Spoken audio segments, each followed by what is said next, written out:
DPMG Aceh bersama Kepala Bidang PKSDA TTG dan Kepala Bidang PEMG yang didampingi oleh Kepala DPMG Kabupaten Aceh Barat melakukan kunjungan kerja ke Kabupaten Aceh Barat. Salah satu desa yang dikunjungi Kampung Kubu, Kecamatan Arengan Labalik, melihat produk kerajinan anyaman dari eceng gondok.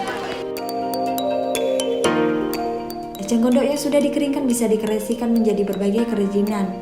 Karya yang dihasilkan komunitas ibu-ibu Kampung Kubu ini cukup beragam, seperti halnya tas, tikar, keranjang, hingga kursi.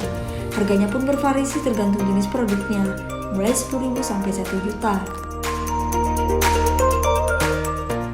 Usaha kerajinan anyaman ini masih belum mampu memenuhi permintaan pasar yang sangat tinggi, disebabkan masih sedikit jumlah produk yang dihasilkan oleh pengrajin.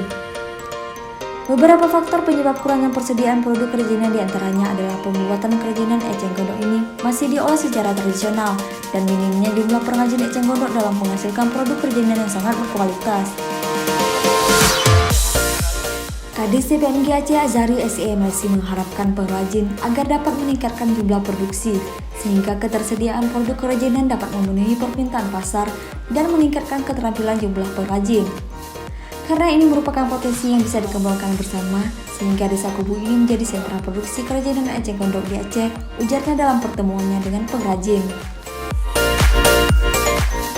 Kendala-kendala kegiatan tersebut menjadi catatan bagi tim DPMG Aceh untuk merumuskan solusi dan strategi yang efektif dalam rencana usulan kegiatan pemberdayaan masyarakat tahun 2021 tentang pembinaan kampung percontohan tematik. Tingginya permintaan pasar terhadap aneka kerajinan produk eceng gondok tersebut, maka kebutuhan kapasitas produksi meningkat, sehingga perlu didukung dari kampung bahkan kabupaten lainnya. Kondisi seperti ini menjadi peluang bagi BUMG di Kampung Kubu sebagai sentra produksi dan pemasaran produk kerajinan eceng gondok di Aceh.